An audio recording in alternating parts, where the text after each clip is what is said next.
I'm here again with another snippet. So today's snippet is going to be going over Psalms 4. So specifically 3 through 8. So verse 3 says, "But know that the Lord hath set apart him that is godly for himself. The Lord will hear when I call unto him." So know that the Lord has set apart. Yes, friend, he has set you apart for himself. Those that are godly, those that have been washed in the blood of the Lamb, those that are obeying him and loving him. And he will hear when we call, when you call upon him. So call is a cry made as a summons or to attract someone's attention. That's what he's wanting. He wants us to call to him, to cry to him, so we can get his attention. So verse 4, "Stand in awe and sin not. Commune with your own heart upon your bed and be still."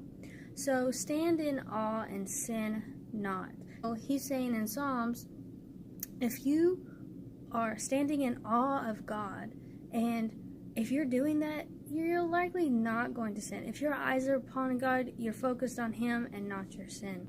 So commune means to communicate intimately. You need to communicate with your heart. You need to find out its intentions and things like that. So examine your heart by serious self-reflection. So I forget where it's found, but in the Bible it says in the New Testament, I think it's 1st or 2nd Corinthians, it says, "Examine yourself to see if you're in the faith." Brothers and sisters, I plead to you, examine yourself. I try to do this as often as I can and often as I think about it. Is there anything in me, Lord, that you don't want?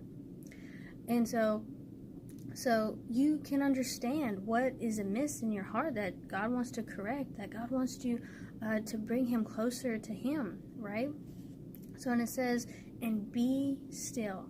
Take time to do this. Be still and take your time while doing this, right?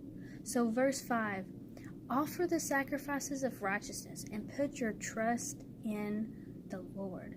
Yes, there are sacrifices of righteousness. So this may be giving up something that you enjoy doing, to do something for righteousness' sake. Just maybe giving up a hobby to do something that God is calling you to do.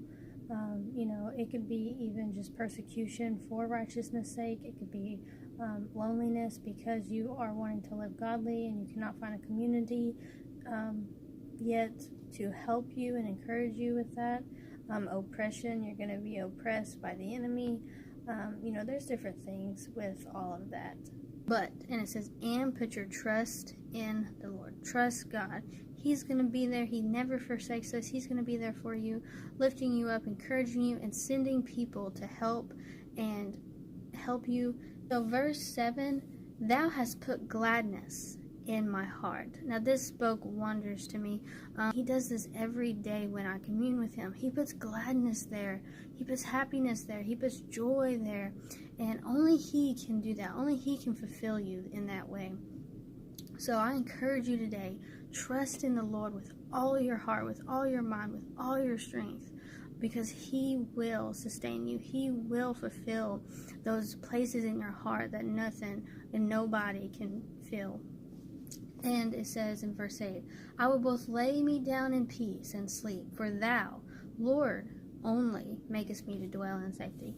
We know that the Lord is the one who keeps us safe in this life. You can't count on anything in this life. This life is crazy. So we know that the Lord keeps us safe. The Lord puts angels all around his and protects us and puts charge of the angels around us to protect us. So today, my friends, put your whole trust in the Lord and let him fill you and set you apart, because he chose you to be set apart for his glory.